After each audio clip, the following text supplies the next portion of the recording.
Mereka yang sukses sering digambarkan dalam istilah yang identik dengan ekstroversi, ramah, suka berteman, kuat, dinamis, aktif, dominan, agresif.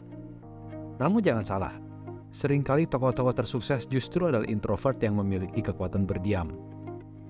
Larry Page, Michael Jordan, Warren Buffett, Mark Zuckerberg, Bill Gates, Elon Musk hanyalah beberapa contoh. Bahkan Oprah mengaku bahwa di belakang layar, dia sebenarnya seorang introvert. Dalam lingkungan korporat zaman sekarang, di mana mereka yang pendiam tidak selalu dipandang sebagai ciri pemimpin yang ideal, bagaimana introvert dapat memanfaatkan kekuatan mereka dan meraih kesuksesan mereka? Ada satu miskonsepsi yang umum bahwa hanya ekstrovert yang akan berhasil. Dalam kenyataannya, ekstrovert pun memiliki kelemahan-kelemahannya tersendiri. Di sisi lain, introvert belum tentu pemalu dan selalu berdiam. Bedanya, introvert cenderung lebih introspektif dan mendapatkan energi dari saat-saat mereka menyendiri. Mereka tahu kapan mereka harus berdiam.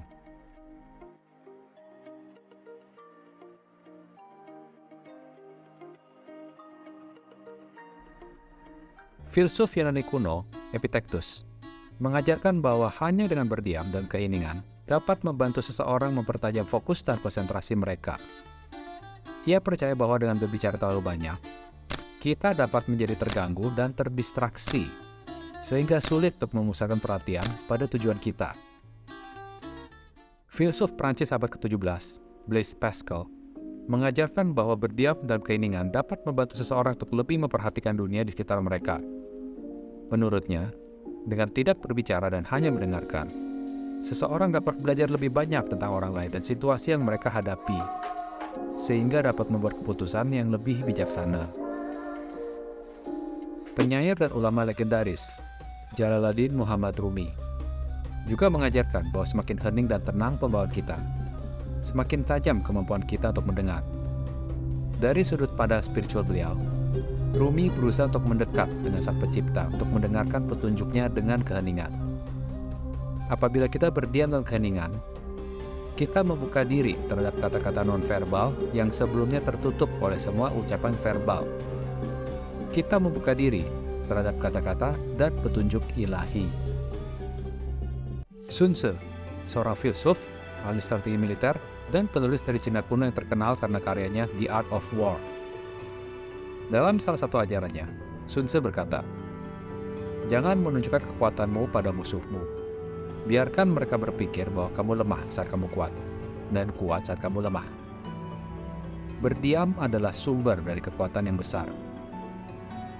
Dengan berdiam, orang lain tidak akan tahu apa strategi kita. Selain itu, Sun Tzu juga mengajarkan bahwa keheningan dapat membantu kita untuk memperhatikan dan mengawasi musuh kita, sehingga kita dapat mengetahui kekuatan dan kelemahan mereka dan membuat keputusan yang lebih baik.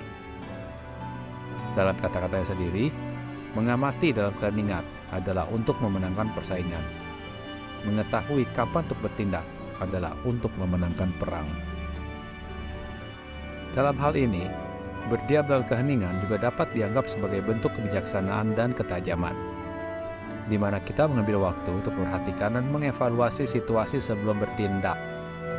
Dengan cara ini, kita dapat membuat keputusan yang lebih tepat dan efektif. Albert Einstein berpendapat bahwa keheningan menciptakan kreativitas, menstimulasikan pikiran untuk menciptakan sesuatu yang baru, yang luar biasa.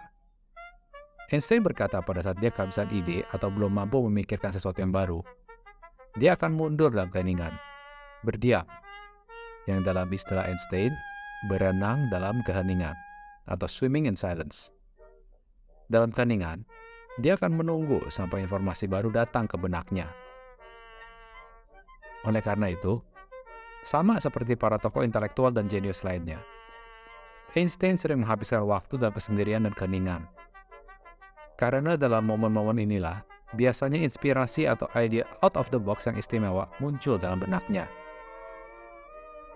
Dalam pidatonya di Stanford University pada tahun 2005, Steve Jobs pernah mengatakan bahwa dia pernah mengalami periode sulit dalam hidupnya dan mengalami kegagalan dalam karirnya di industri teknologi. Namun, ketika dia mengambil waktu untuk diam dan berpikir, Dia menemukan bahwa dia memiliki hasrat yang besar untuk mengembangkan produk teknologi yang revolusioner. Jobs percaya bahwa keheningan dan meditasi adalah cara yang baik untuk membangun ketahanan mental dan membantu kita tetap fokus pada tujuan kita. Dia juga berpendapat bahwa keheningan dapat membantu kita menciptakan ruang untuk pikiran dan ide baru yang dapat mengarah pada inovasi yang lebih baik dalam hidup kita. Miyamoto Musashi adalah seorang samurai legendaris dan ahli pedang yang hidup pada abad 17 di Jepang. Dalam bukunya yang terkenal, The Book of Five Rings, ia memandang pentingnya keheningan dalam mengembangkan keahlian dan keterampilan. Menurut Musashi, keheningan dapat membantu kita untuk memusatkan perhatian dan memperkuat konsentrasi kita. Dalam keadaan hening, kita dapat mengalihkan perhatian dari gangguan dan distraksi yang menghalangi konsentrasi kita, sehingga memungkinkan kita untuk memperhatikan detail-detail kecil yang dapat meningkatkan kemampuan kita. Selain itu, dalam keadaan hening, Musashi percaya bahwa kita dapat lebih peka terhadap energi dan niat orang lain, sehingga membantu kita memperkirakan gerakan musuh dalam pertempuran. Dalam bukunya, Musashi menyarankan praktik meditasi dan keheningan sebagai cara untuk mengembangkan keterampilan pedang dan memperkuat intuisi kita. Menurut kejawen, saat kita diam dan hening, kita dapat memperkuat koneksi dengan alam dan memahami diri kita dengan lebih baik. Dalam keheningan, kita dapat mendengarkan suara-suara alam dan merasakan energi yang mengalir di sekitar kita. Hal ini dapat membantu kita membangun hubungan yang lebih dekat dengan alam dan meningkatkan kepekaan kita terhadap lingkungan. Kita juga menjadi lebih peka untuk menyadari dan mengartikan tanda-tanda atau petunjuk dari alam semesta untuk mengarahkan kita dalam kehidupan. Segala sesuatu dalam dunia dan alam semesta ini terdiri dari dua entitas, dua golongan, dua energi yang selalu bersifat berlawanan. Namun sebenarnya mereka sangat membutuhkan satu sama lain untuk tetap eksis, untuk menjalankan fungsinya dengan baik. Bumi kita butuh siang dan butuh malam, agar semua proses alam di dalam bumi dapat berjalan dengan baik. Begitu pula dengan kita. Setelah menjalankan semua aktivitas di siang hari, kita butuh malam hari untuk beristirahat. Hanya dengan istirahat yang cukup, maka badan kita akan mendapatkan cukup waktu untuk memperbaiki semua sel-sel dalam tubuh kita, sehingga kita bisa segar lagi keesokan harinya. Sehingga kita dapat melakukan semua aktivitas dan pekerjaan di siang harinya dengan optimal. Begitu juga dengan pekerjaan dan usaha. Apabila kita berusaha terus-menerus tanpa kenal lelah, tanpa istirahat yang cukup, tanpa waktu yang cukup untuk berhenti sementara, bukankah performa kerja kita perlahan-lahan akan semakin tidak optimal? Bagaikan berhari-hari tidak cukup tidur. Semakin lama, mata semakin berat dalam melakukan aktivitas. Seperti istilah Albert Einstein, berenang dalam keheningan. Pada saat kita sudah menjalani banyak tugas, pekerjaan, usaha, dan kita mulai berasa bahwa energi kita sudah terkuras banyak, maka ada baiknya kita berhenti, beristirahat. Matikan mesin Anda yang overheat. Dalam masa berdiam ini adalah saat-saat yang paling baik untuk mengevaluasi apa saja yang sudah pernah kita kerjakan atau usahakan sebelumnya. Apakah cara kita bekerja itu efektif?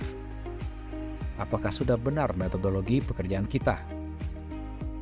Seperti Einstein, apabila kita sedang mandek dalam usaha kita, saat berdiam ini dapat menjadi saat di mana kita mendapatkan ide-ide dan inovasi baru.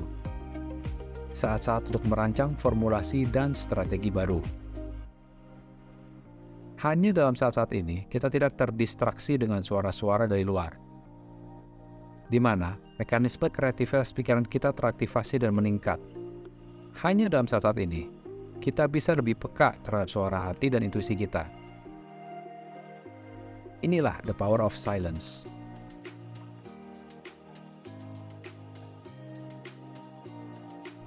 Salam bahagia dan sejahtera dari alam dan jiwa.